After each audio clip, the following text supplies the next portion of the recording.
Kauli hiyo imetolewa na afisa mdhamini wa Idara ya Kilimo, Umwagiliaji, Maliasili na Mifugo, Mhandisi Idrisa Hassan Abdalla, wakati alipokuwa akifungua mafunzo ya siku 3 ya kuwajengea uwezo wanakamati wa usimamizi wa mradi huko katika ukumbi wa Idara ya Kilimo Weni. Pengine ningekuwa andiko moja kwa miradi yote ambayo inafadhiliwa na Wakorea, miradi ya wananchi ambayo inafadhiliwa na Wakorea. Sawa, nadhani hiyo ingetusaidia. Lakini mmesema pale katika kuwa miradi iwe endelevu, kitu cha mwanzo lazima elimu. Na elimu ni process. Usiseme nilisema siku ile ikawa ndio imetosha, ushawaacha watu wanafanya wanapotaka. Kila siku kumbusha, nenda taratibu. Halafu miradi hii tumeweka malengo mengi, lazima kuwe na kamati. Nani anasimamia?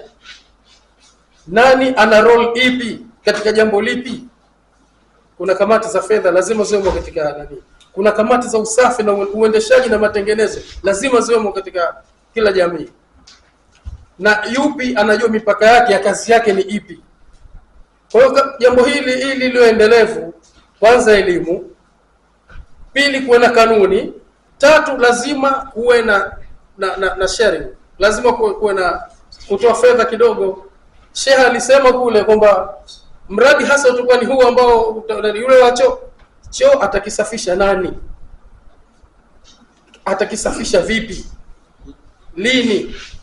Kwa sababu ni vyoo kwa ajili ya jamii ambazo jamii hawana na hatutaki warudi kule.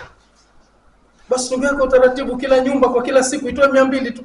Upande wao washiriki wa mafunzo hayo wamesema kupitia mafunzo hayo wamepata mbinu mpya ambazo zinaweza kuongeza ufanisi zaidi katika miradi yao, huku wakiomba serikali kuendelea kuwaunga mkono pindi miradi hiyo itapofikia tamati. Kwa hiyo sasa tunatafuta nini tufanye miradi ile baada ya kukamilika, ili ile faida ambayo tulitarajia kupatikana kwa wananchi iwe endelevu. Kitaalamu tunasema sustainability of the project, maana yake ni ule uendelevu wa nini. Kwa hivyo katika mikakati hii, mkakati wa mwanzo tunasema kwamba ni kuwapa jamii elimu.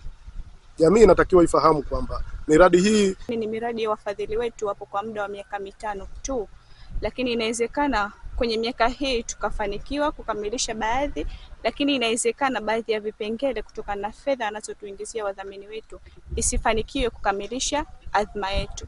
Lakini kwa upande wa serikali tunaiomba ikitokezea labda wafadhili wetu wameondoka, japokuwa tunategemea kwamba ndani ya kipindi hichi cha miaka 5 miradi tuliyoianzisha iwe ni miradi endelevu. Mafunzo haya tunayopata yanatuongeza ari ya kwenda kuwajibika zaidi kwenye shughuli zetu, kwenda kuyatekeleza yale yote tulioelekezwa. Nikiripoti kutoka kisiwani Pemba, mimi Maulid Hamisi.